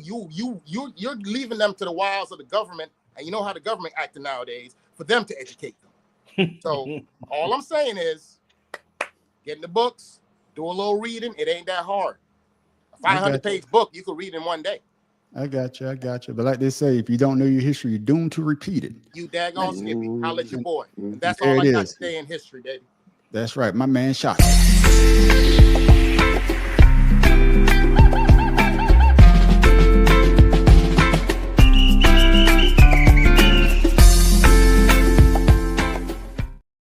Y'all thought I forgot. I did forget. Thank you, Math Professor, for reminding me.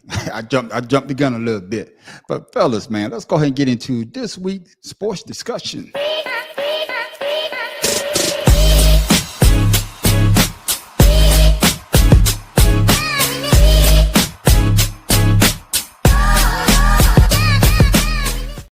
Oh shit. I already saw part of this. He already started cussing. But somebody said they're going to run for president. I saw you mentioned Bill Maher. I saw Steve Bannon was on with Bill Maher, and he was asked what Democrats he worries about. And you know, the only name he mentioned as a Democrat he'd be worried about. So are you really thinking about running for president? Is this something you think? Listen, I have no choice because I've had elected officials, and I'm not going to give their names, elected officials coming up to me. I've had folks who are pundits come up to me. I've had folks that got a lot of money, billionaires and others, that have talked to me about exploratory committees and things of that nature. I'm not a politician. I've never had a desire to be a politician. I just signed a contract extension with ESPN. I am very, very pretty happy good one, too. With my day job. I'm very happy with my bosses. It's a pretty damn good one. Just right. It's a pretty damn good contract. I couldn't be happier. But here's the reality.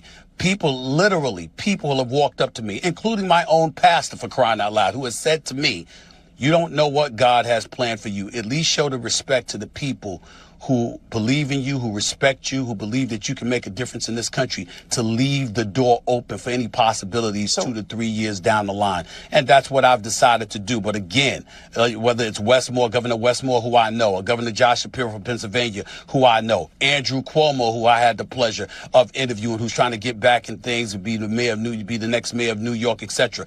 I see a lot of people that obviously and clearly are more qualified than me. I would hope somebody else would step up that's more qualified than me. But if it has to come down to me, it is something I would consider. Yes, I would. Because I don't mind the thought of tussling with these folks at all, on the left or the right. All of them disgust me, to be quite honest with you. I'm going to give you the first shot at this, Pharaoh King. Your thoughts. President Stephen A. Smith. Who can't get any worse than what we have? Shit, man. What are we talking about? Come on, qualifications. Obviously, you can go shoot somebody on the White House lawn and get fucking voted in. So, what are we talking about? Anybody? Kanye said he was going to do it. I wish he would have ran. At least that would have been more entertaining. I'm saving these two for last. Tim Dog. Go ahead, Tim Dog. I'm gonna run for president. Fuck that. I mean, I'm just gonna put my name out there so people can talk about it. Because to me, that's all it seems like everybody else doing. I mean, I might as well join the bandwagon. I mean, he talking about constituents and talking to me. You just had a fight with LeBron on TV. How the hell you gonna come up here and talk you may think about running for president? Give him the button, man. I don't know. I don't know who I'm gonna go to first because both of these motherfuckers gonna go the fuck off. Shots, I'm gonna go to you first because you're right. You got that spill. Yeah, he laid back too much. Yeah, with his glasses up. Your thoughts, man. Stephen A. Smith say that basically he don't like what the left is doing. He don't like what the right is doing, and why not him? So why not Stephen A. Smith? Shots, nigga. We don't like what you doing on ESPN. You ain't quit yet. Ooh, shit. Listen, man. Look, okay. First of all, we all know the standard at ESPN when it comes to sport broadcasting is Stuart Scott. Rest in peace. Mm-hmm. He's always channeling Stuart Scott when he says shit. Like, you remember when Skip Bayless was on the show and Skip Bayless will always say, oh, I know Lil Wayne and I have black friends and I talk about this with my wife. Stephen A. Smith is the same thing. The same exact thing as Skip Bayless. The only difference is Stephen A. gets to hide behind the fact that I'm black and I play basketball and I blew my knee out and I know this person and I talk loud and I have a receding hairline. That's forever. Listen, man, this is the same dude that sat on ESPN and criticized Michelle Obama. He spoke against Michelle Obama. Now, the thing that kills me with people is that people don't understand is Maya Angelou was one of the greatest writers, orators, and poets of our time. She said, when somebody shows you who they are, believe them. Stephen A. Smith is a coon, buffoonery, Candyland loving, Candyland dwelling. Not Candyland. Bro, hey, he kept saying people were telling him he good at me. There's a town here in Florida that was depicted in a movie called Rosewood with Ving Rhames back in the day. That's a good movie. If y'all look at that movie, Stephen A. Smith represents every Negro in that movie that sold people out. That's how I feel about Stephen A. Smith. I'm coming to you, Matt Professor. If you're a politician, you got to play both sides, and that's what I believe Stephen A. Smith is doing. He's trying to play both sides. Stephen A. Smith is trying to daggone what you would call, what's the word I'm looking for? He's pandering to Jerry Jones and his friends, Donald Trump. He's pandering to that. I got you, but that's what I'm saying. He's trying to touch the hem of Trump's garment and keep his finger there in hopes that all the tariff shit and everything will skip over him because he's special. Stephen A. Smith could suck a big one, bro. He is the daggone worst cat on ESPN. You asked him, hey man, sure you asked. No, but this is my question. I'm coming to Matt Professor, but that's why you mad, son. If you get into the become a politician, you got to try to play both sides of the fence. No, politicians are supposed to look out for the people. Politicians are supposed to have some kind of integrity. Politicians are supposed to actually know their job. Politicians are supposed to know what policies are. Politicians know what people want. When you get into politics, you got to play both sides of the fence because politicians toss out both sides of their mouth. So, Matt Professor, your thoughts? Stephen A. Smith for president. My thought on this dumb shit is Stephen A. Smith is barely smart enough to come up with cogent arguments on the show that he's on. Thank you. So I don't. He barely understands any question when it comes to politics. he has the fucking personality of the chewing gum you step on a hot summer day that it takes you forever to get off the bottom of your goddamn shoe. I mean, the man has and you say you as a politician you're supposed to play both sides. No, you play the side of the people that elected you. Stephen A. Smith is ultimately forgettable. He's somewhat harmless, except when it comes to excoriating black people the way he loves to doing, and the way he loves to do. And he's fucking annoying. He's a narcissist, just like Felon 47, who only goes and talk to people who will tell him how great they think he is. So again, the man he don't have the juice to fucking run for president. He just don't. He just doesn't. He's just bringing this shit up to keep his name out. Politicians been coming to me telling me I should run. Hey, but can I say but can I say this? Pharaoh King said it. You can't get no worse than what we already got. Oh no, it could get worse. Yeah, you can. That's the problem. That's the problem. You can get worse. Damn. Hey, Mary Street. And you think barbecues on the lawn was bad? Hey, so what's the old girl that don't like black people that on the NBA? Which one? I do talking about Malika Andrews. Her, I can't stand her, Malika Andrews. That's gonna be the BP if he goes. Bro, I can't stand her, yo. Why is she still there? I got you, man. But her husband is not gonna work for ESPN. But like I say though, man, hey, he brought it up, man. Like you said, you never know. You say that he did say he's not the most qualified person. He ain't qualified, period. You know what I'm saying? But all I know is what is it, King? Oh, you have to be what, over 35 and a U.S. citizen, right? 35. That's it. And a U.S. citizen, an American citizen. You got to be born in America, and you can run for president as well. Can I ask you a real valid question? Do you really think, just hypothetically, if Stephen A. Smith threw his hat in there to freaking daggone run for president? Yeah. Is anybody on here would think about voting for him? It's not about us though. It's about other people out there. No, that I'm like, asking. But what I'm saying, Steven? But what I'm saying is it's not about us on this panel. We might not like what he's saying, but he does have a following, and they like what he's saying, and that's the point. And that's the point. And that's the point I'm trying to make. You're right. Yeah, we all saying that, hey, we think it'll be a dumbass move, but there's other people. Shit, I was saying Donald Trump. Who the fuck going on here like this motherfucker? The thing about Felon 47 is he has charisma. Yeah. Stephen A. Smith has the charisma of a fucking soggy, rotten banana. Yeah. Ooh. I thought you was gonna pull a wand on me from one of his earlier comments talking about my gray shirt look like I got on a pair of soggy something nuts or something. No. He said saggy titties. Yeah. But man, good discussion, man. But we all know, I guarantee if Joe Rogan put his name in, people would vote for his ass. Oh hell no.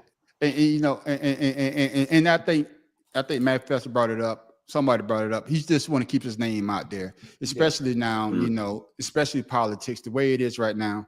You know, throw your hat in the ring and see what happens, and you might get a splash. I voted for Jon Stewart before I voted for fucking Stephen A. Smith. At least Jon Stewart went to Congress and got Jon Stewart. At least he went to Congress and got some shit done. I agree with you on that. Yeah, because I guess we done seen what entertainers done did to the economy, done did to this goddamn country. Ronald but Reagan. It is what it is. Yeah, especially Ronald Reagan. Yeah.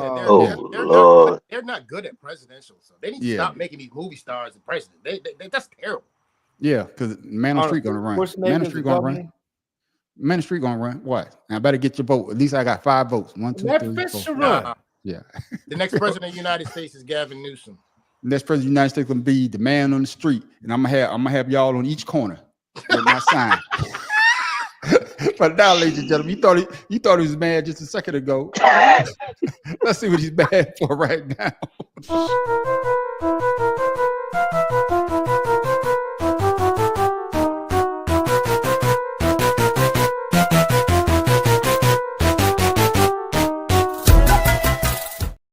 Matt Professor, tell him why you're mad. Look here, yesterday, for those of you who aren't in the know, wasn't just tax IRS tax day. It was also Jackie Robinson Day yesterday. Yes, sir. And my Right. fucking problem is, and it ties into last week, is if you weren't a baseball fan, you probably didn't know that shit. If you weren't especially if you weren't a black baseball fan. And right. the issue I have is the Dodgers and MLB kept this shit as quiet as fucking possible while trying to act like and give some lip service to them actually appreciating Jackie Robinson's legacy to the game of baseball. Like I said, the only reason I remembered it is because I remember the day Jackie. I remember, motherfucker. I remember. Why you keep doing that, man? The day of Jackie Robinson's going into baseball and hitting the field for the first time. Yeah. And like I said, if you didn't know, you wouldn't have known because nobody spoke about it. Even ESPN didn't bring shit up. Yeah. Because they're all afraid of the way politics is going right now. For all of you sorry bastards who didn't want to bring it up, go to hell. Strictly go to hell. I wish black players would start their own fucking league and see how much the MLB suffers from a lack of black and Hispanic players. Yeah. So yeah. I mean, MLB go to hell. Yeah. Truly go to hell. Yeah, it's a damn shame, man. And I'm glad you brought that up because I was listening to something and talking to Ken Griffey Jr. And he said that I think he was the first one that wore 42. Yep. He said that he wanted to wear 42 to represent Jackie Robinson. He said he called up Buzz Selig, and Buzz Selig said he didn't see an issue with it. And then he said he had, I guess his wife was still alive at the time. Said he called his wife to make sure it was okay with his wife, and his wife said it was cool. So he said he wore it for a couple of seasons. He weighed 42, but then Buzz Selig said to him, "Why don't we have all the players and weigh 42?" And that's what they've been doing ever since. You know, to show the significance of what he did, man. And just like 24. Yeah. His number 24 because of that. Yeah, and just like I think Tim Dahl said before the discussion, Burt, you know, you just can't erase our history from out the record books because that's what they're trying to do. They're trying to whitewash our history, and it's a damn shame. But thank you, Math Professor, for that. God damn, Math Professor always mad.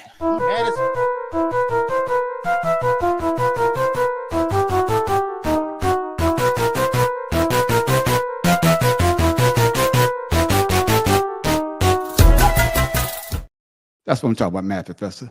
Now, ladies and gentlemen, oh man, it's that time. Y'all know what time it is. We're Sport of the Week. Man, it's getting harder because there's a lot of weird shit out there. We done covered so many goddamn weird sports.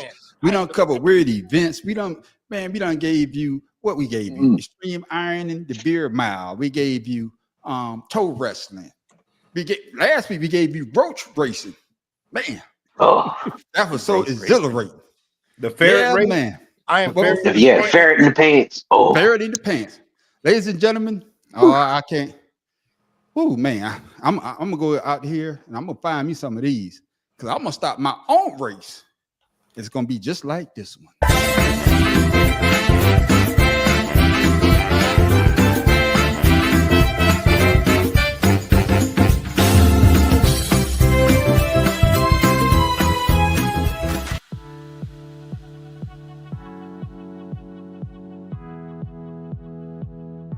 It's the final of the World Snail Championship.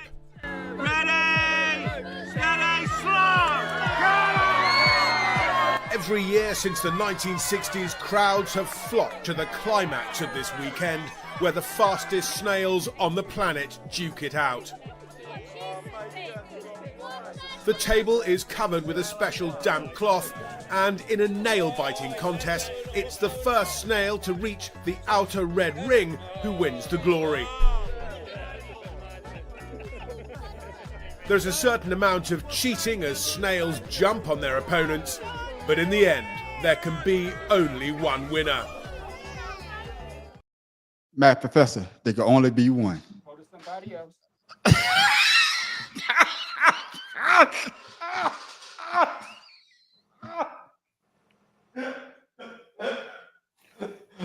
That event got him so shell shocked he don't want to talk about it. Feral King, your thoughts?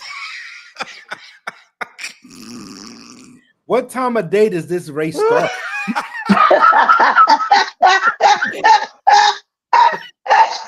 I need to know, is it sun up? Is it noon? Cause shit. Bring your picnic basket. Oh shit! Hey, before I come to you, shout, you know what the funny part is? That was the 2024 championship too. So that was last year. Shout to your thoughts, man. I just have nail one race. I just have one question. So, does the snail win or the owner of the snail win? The snail wins. So how you gonna know which the snail from last year won? No, he got a number on his back. Listen, man, stop. You see the number on his back? Yeah. When you put it up, I just couldn't believe it. Somebody got to have. They had numbers, designs, and different colors and stuff. Yeah. But my it was thing just slow is- motion. I mean, I'm just saying. No, but seriously, every week we see these things, and I just want to ask the question. Why are you trying to understand this? I just want to understand something. Who and Why is when? it every week? Every week. Who? And I'm trying to understand something. Understand that shit. I want to know who. I want to know the thought process for you to come up with. Bro. And like George said, Mm-hmm. they ain't got no cable out there. I'm not going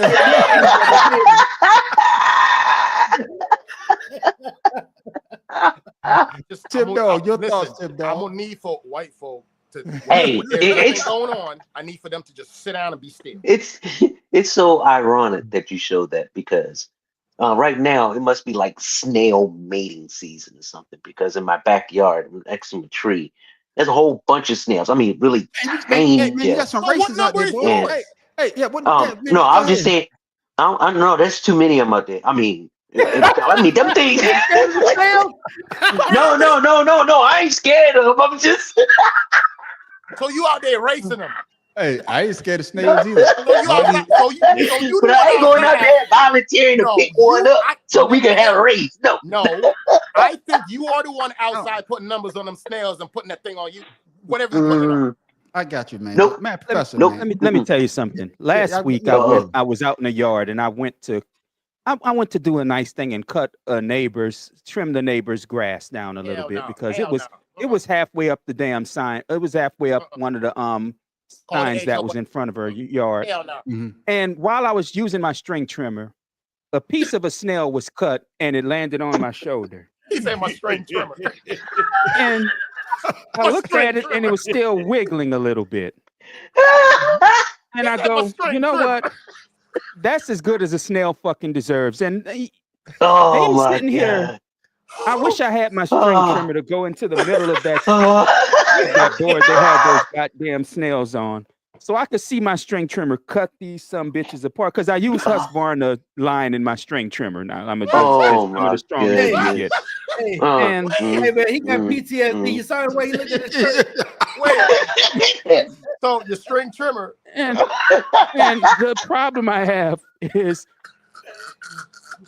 you show these videos and it have nothing but these Caucasian folks in it. And they're the dominant race on the planet right now. And they're doing this kind of shit. And we still can't beat them in terms of getting power. I have a problem with this shit. I got you, man. But wait. I got you, man. How long is the race? Is there a cap on the time? Hey, I wanted to know that, and then I told myself I'd be a stupid motherfucker for asking. Why y'all trying to find out? Why y'all trying to start, man? You put it up there. It's a sports talk. Hey, we want to know if we got time to watch a season of China or not. So, hey, shit. Like I say, man. Hey, see, some people can't play basketball. Some people can't play football. Don't do that. Man on the street, none of them. That's what I'm saying. But you could be a snail trainer. You go out there, get you a snail, and you could train your snail. You can get up just like Rocky. Tell me how you train a snail. What you put some salt? You put some salt behind that bitch because tell Scoot along, we're gonna get you. like a jockey on the horse, huh? And when you say man on the street, you put a little salt on the tail, beat him up. So you call your snail Sea Biscuit. You call your snail Sea Biscuit. Oh, But ladies and gentlemen, what that is was that cartoon when the snail could run real fast? It was race car. Yeah, that was a good movie, man. My Juan, great don't nobody no Juan, I Juan. need you to go to We're bed. not doing Go that. to bed We're now. not doing that. We're not Go doing to that, bed. Juan. No, man. what the hell? Oh no. But ladies and gentlemen, that was our weird sport of the week. Somebody like got I a said, snail trail. that's right. We bring y'all great sports, weird sports every week. So That's keep weird. joining That's in, mad man. weird. What I'm about to find something else. That's after she finished watching us. Yeah, she finished watching us. She going to find National Geographics. That's right. Ladies and gentlemen, thank you for watching our Weird Sport of the Week. But now it's time for Pharaoh King Trivial Question of the Week.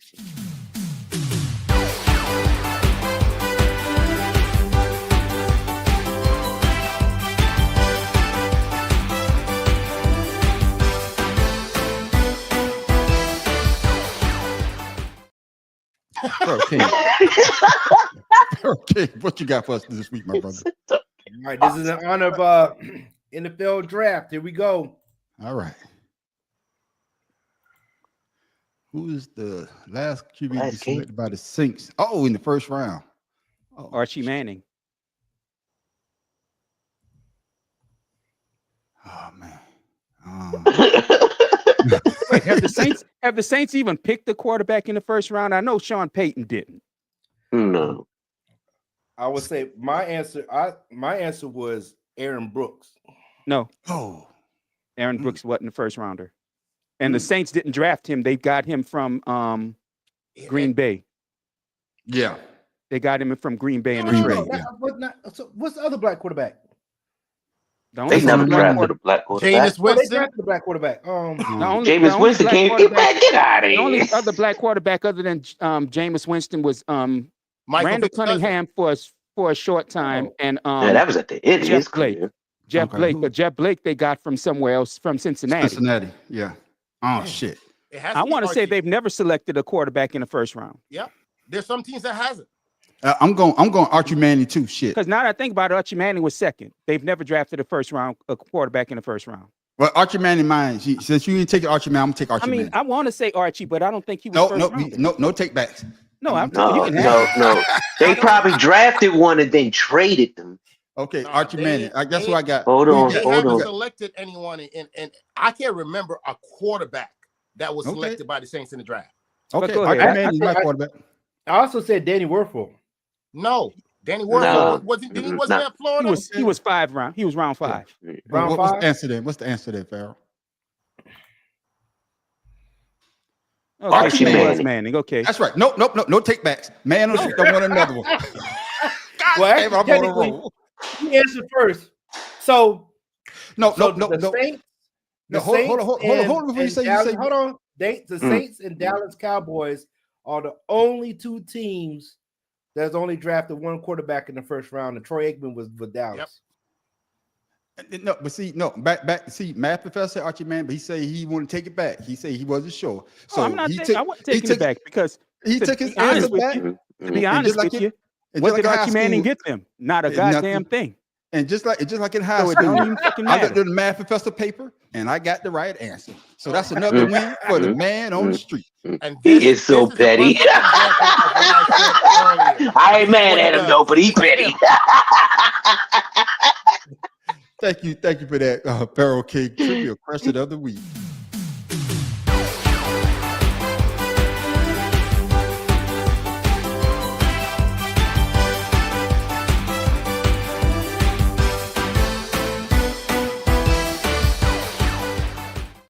The fuck what you want? You would have won the whole goddamn night. Yeah. Ladies and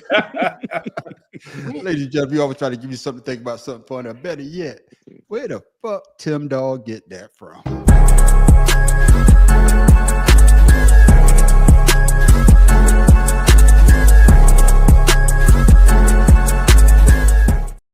Tim Dog, what you got for the people? I just want to let some of these men out here know that you're not the king in the bed. There's a thing called an elephant seal down in the Aleutian Islands in the Pacific, down in South America, about 10 tons. He has a harem of about 20 women. Only caveat is he got to fight for it. If you the king of these harems for 2 months, you the man. Normally, they don't even last 2 weeks. So just be glad you're not an elephant seal at the fight for your kitty.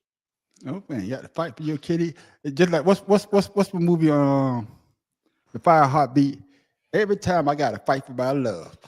I ain't fighting for that. I'm just gonna sit here and be like, if he better than me, he could take it. Hey, but the thing is, you fighting somebody, and somebody sneaking up getting something with your harem. So, hey, Professor, you got that face like I'd rather watch snail racing than to hit with tip.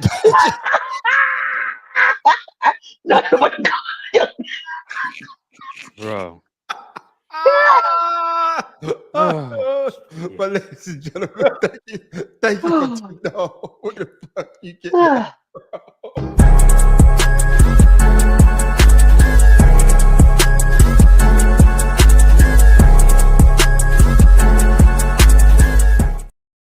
My man, Matt Professor, what you got for the people before we go, my brother? I'm gonna keep it short since we short on time. People, if I see you outside racing snails, I'm getting my fucking string trimmer. I promise you. I promise you, I'm getting my string trimmer. That is all. Man, that motherfucker sounded like a car that didn't want to start up. Hit the wrong button, man. Hit the wrong button, laughing at y'all crazy ass. My man, Pharaoh King, what you got for the people before we go, my brother? This is in honor of Felon 47. An evil man will burn his own nation to the ground to rule over the ashes. Hell yeah. Hell yeah. The old Chinese proverb. Hot fire. My man. Shot, what you got for the people before we go, my brother? Hey, look, just like my man Pharaoh said, look,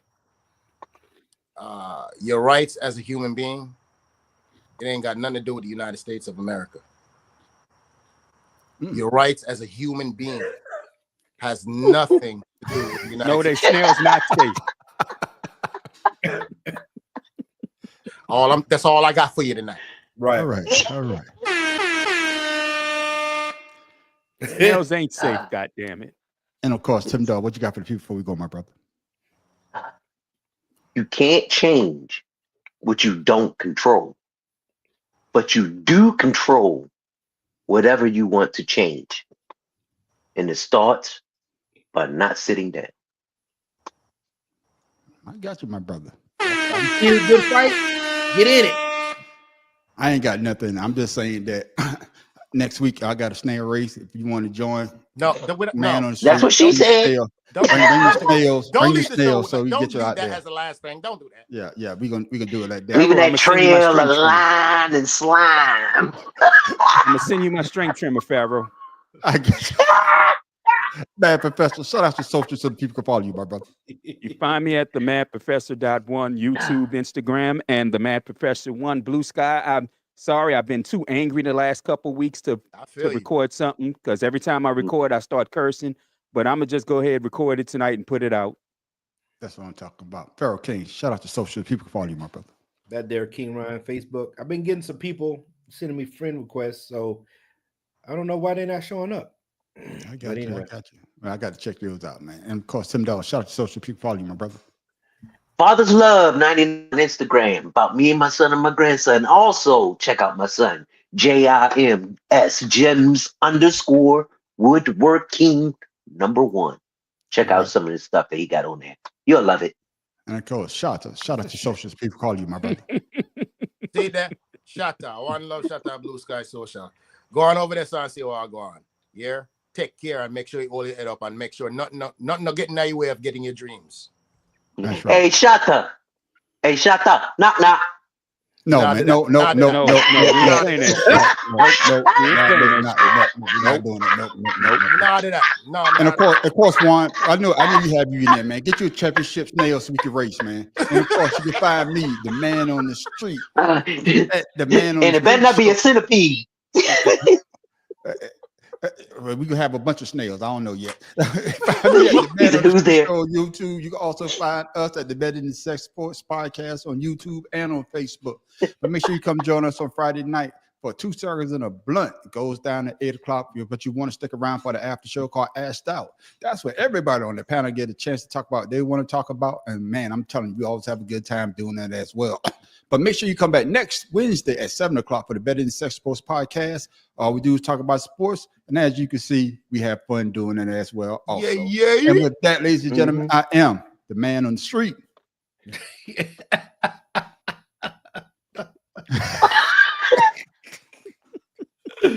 Wow. Hey man, let me talk about my one ultra. God damn it. Oh man. And this is Pharaoh This King. is the man. Yeah. I guess I am drunk. Let's start over again. And with that, I am the man on the street. It's Pharaoh King. Them dogs from Be More Careful. Man, Professor. I shot her running out the crew. Oh, lightweight. And yes, we want to. Hey, Easter's coming damn. up Easter's this weekend. Hey, we probably say it again, but wish everybody happy. If you I don't believe in that thing there. I'm just saying if you do, you do. But hey, if you don't, you don't. That's on you. But with that, ladies and gentlemen, we are out. Y'all have a blessed night. Peace. So